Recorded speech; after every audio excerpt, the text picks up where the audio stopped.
Hey everyone, just another Tesla guy here. Sorry for the lack of videos these last couple weeks. Mainly came down to new software was rolling out. I'm still stuck on 12.3 and 12.4 was out. I also didn't get the new Spring UI update until last night, so I felt it wasn't worth it to make videos of older software, but now I got the new Spring update. Got it last night, June 18th. Today is June 19th, so one day before summer arrives. So I'm not lying, this is still considered the spring update. And it's pretty cool. I definitely like the new UI right here. You can actually see the full car.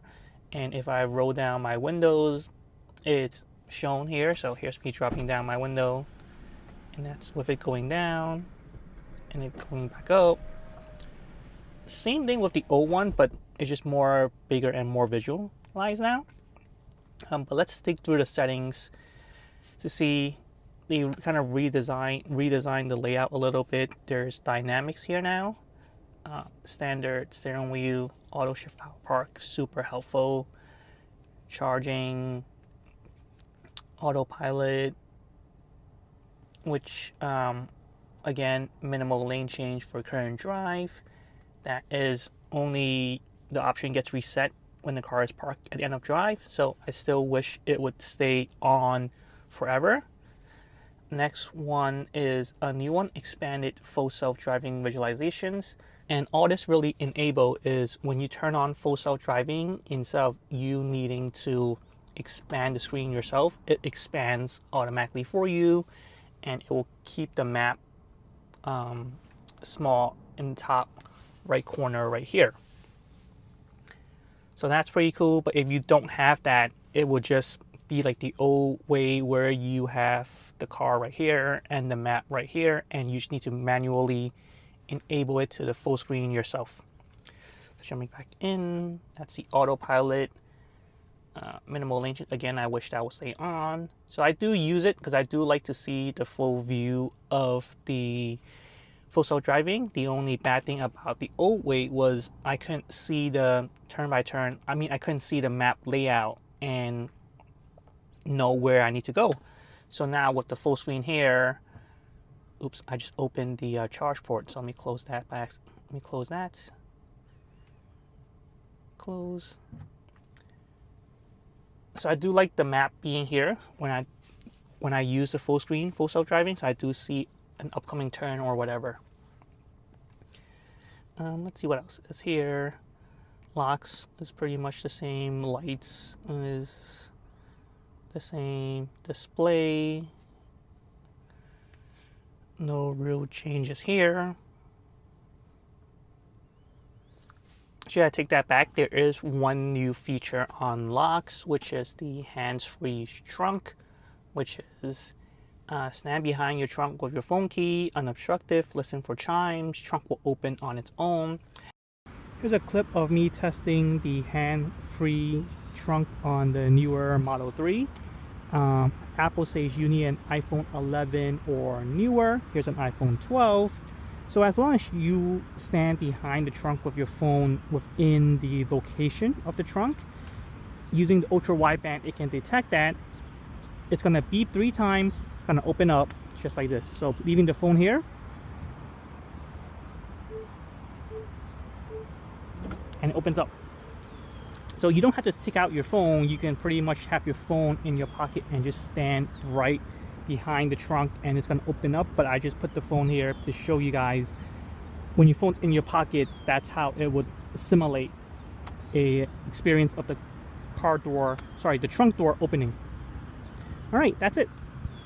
If you just happen to stand there for a little bit and you don't want the trunk to open, but it's still beeping to open, you just need to walk away before the 3 chimes finish and it won't open. But super useful, super helpful here. Jumping back down to lights, no changes here. No changes on display. Trips are pretty much the same. Navigation, no changes here. Safety, Sentry mode is here. No real changes here. Service pretty much the same. I do like that they added the Wi-Fi and Bluetooth settings, so it's outside of this, outside of just pressing this button right here, so you can have access to software and Wi-Fi here. You have access to Wi-Fi and Bluetooth here, so that's pretty cool. So one thing that I noticed a little different is the gear selector for the Model 3, refresh Model 3. The gear selector is much shorter now. It used to take up the entire length here. Now it's just the upper, like, middle portion. Doesn't really affect me in any way. I still just use it normally. One thing that it slightly changed is the park. Instead of having a button up top where the arrow is, it's now right in the middle, or like the whole area, I guess. So you just press that to park instead of looking for that button up top. Another helpful tip again is just once you get to your location, just unbuckle your seatbelt. From here, they even added a thing or a notification on how to get the car to start going. So first up is to fasten your seatbelt, and then after you do that, you press brake to start. So here, let me just try to fasten my seatbelt,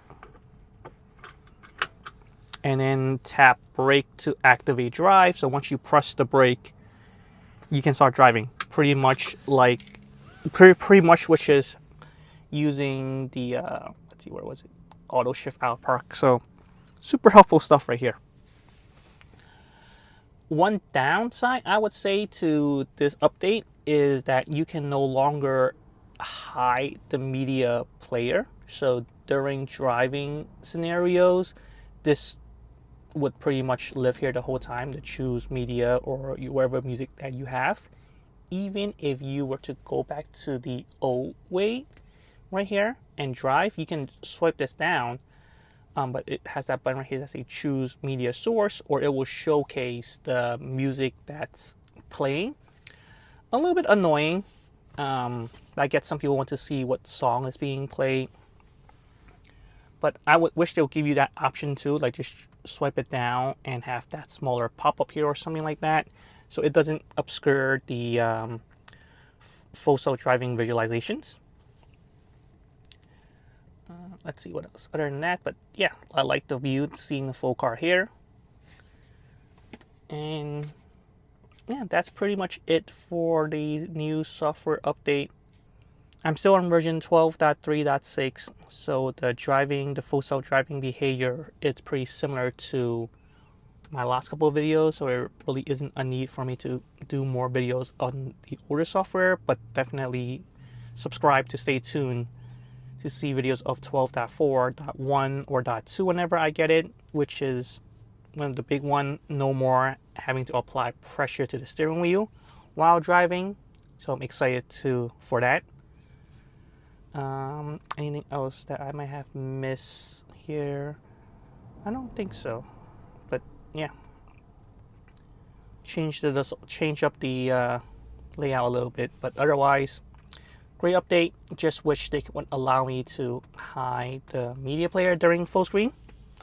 And also, again, one last time, please, Tesla, let me have minimal lane change turn on forever, so that it doesn't need to make changes for me when I don't want it to make changes.